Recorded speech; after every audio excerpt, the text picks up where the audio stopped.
Todo o país é regido por leis. A maior de todas as leis é a Constituição. Com o tempo, os países passam por mudanças e, no Brasil, as constituições acompanharam a evolução da sociedade. A atual Carta Magna é a 7ª desde a independência do país. Em 3 de maio de 1823, foi instalada a primeira Assembleia Constituinte do Brasil. O país tinha cerca de 4,5 milhões de habitantes, mas só uma minoria participava das decisões políticas. Mulheres, escravos, analfabetos e aqueles que não tinham renda suficiente eram excluídos. Os constituintes tinham uma visão muito liberal para os interesses de Dom Pedro I, que decidiu dissolver a Assembleia Constituinte após 6 meses. Em 1824, o imperador outorgou a primeira Constituição do Brasil. Destaca-se no texto a criação do poder moderador, que estava acima do executivo, do legislativo e do judiciário, e era exercido pelo próprio Dom Pedro I. As eleições eram indiretas e foi mantido o voto censitário. Só podiam votar os homens livres que tivessem renda. Com a proclamação da República, em 15 de novembro de 1889, houve necessidade de se elaborar uma Constituição adequada à nova forma de governo. É convocada uma Assembleia Constituinte, que promulga a primeira Constituição Republicana do Brasil, em fevereiro de 1891. As principais inovações são a introdução do sistema federativo de Estado e a extinção do poder moderador, que restaura a independência plena entre os 3 poderes. Foi abolido o voto censitário, mas manteve-se a proibição de voto às mulheres, aos analfabetos e aos indigentes. O Estado separou-se da Igreja. É criado o recurso do habeas corpus, que possibilita a libertação de pessoas presas por abuso de poder. Em 1930, um golpe de Estado, liderado por Getúlio Vargas, encerra a República Velha. É instituído um regime de exceção, com a promessa de convocação de nova Assembleia Constituinte.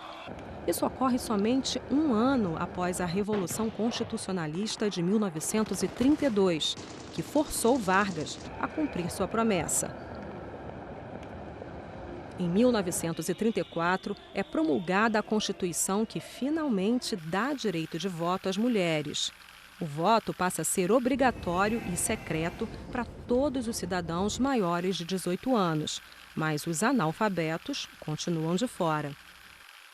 Os estados perdem poder para o governo central.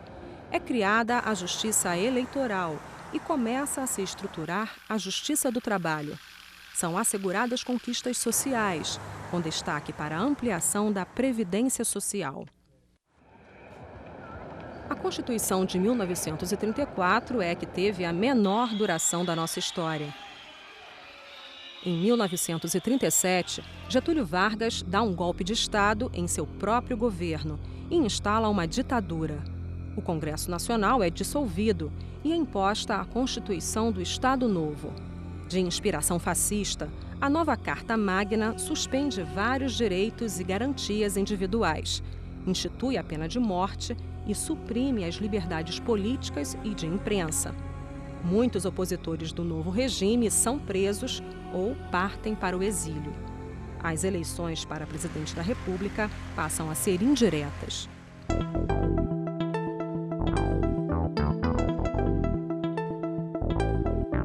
Fim da Segunda Guerra Mundial.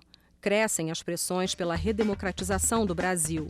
Em 1946, mais uma Assembleia Constituinte é convocada para a elaboração de uma nova Constituição para substituir a Carta de 1937.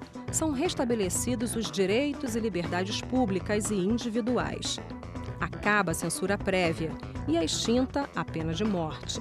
A nova Constituição restaura a independência e o equilíbrio entre os 3 poderes. As eleições para presidente da República voltam a ser diretas, com mandato de 5 anos. A Carta de 1946 institui o direito de greve e de livre associação sindical. É estabelecido o princípio da função social da propriedade, o que torna possível a desapropriação de terras por interesse social. Golpe de 1964. A ditadura militar mantém o Congresso Nacional aberto, mas sem autonomia. A Constituição de 1946 é alterada por sucessivos atos institucionais. Os partidos políticos são extintos e é criado o bipartidarismo com a Arena e o MDB. A eleição para presidente da República passa a ser indireta por meio do colégio eleitoral. O Congresso Nacional é coagido pelos militares a promulgar uma nova Constituição em 1967. Sob a presidência do senador Auro de Moura Andrade, realiza-se no plenário da Câmara dos Deputados em Brasília o ato solene da promulgação da nova Constituição Federal. Em dezembro de 1968, o AI-5 concede ao regime poderes praticamente absolutos, a ponto de desfigurar a Constituição que os próprios militares haviam imposto ao país. O Congresso Nacional é fechado por quase um ano. O habeas corpus é suspenso para os chamados crimes políticos. A liberdade de reunião é limitada e impõe-se a censura aos meios de comunicação.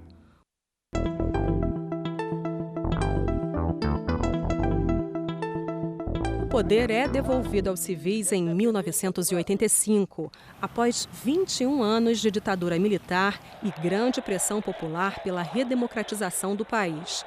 Em 1986, é eleito o primeiro Congresso Nacional pós-ditadura, que também desempenha o papel de Assembleia Constituinte. A Constituição Cidadã é promulgada no dia 5 de outubro de 1988 e permanece em vigor até hoje. Que a Constituição Cidadã seja cidadã. A Constituição vai ampliar os horizontes da cidadania no país. Ela promove profundas alterações econômicas, políticas e sociais no país. A saúde, a educação e o meio ambiente são definidos como direito de todos e dever do Estado. Novos direitos trabalhistas são reconhecidos, como a redução da jornada semanal de trabalho de 48 para 44 horas, o seguro-desemprego e as férias remuneradas acrescidas de 1/3 do salário. O direito de voto é estendido aos analfabetos e aos jovens de 16 a 17 anos. São estabelecidas as eleições majoritárias em 2 turnos. A Constituição de 1988 inova com a introdução de uma série de benefícios sociais, como a extensão da licença maternidade e a criação da licença paternidade. Os direitos e garantias fundamentais se destacam no texto, o que a coloca entre as constituições mais modernas e democráticas do mundo.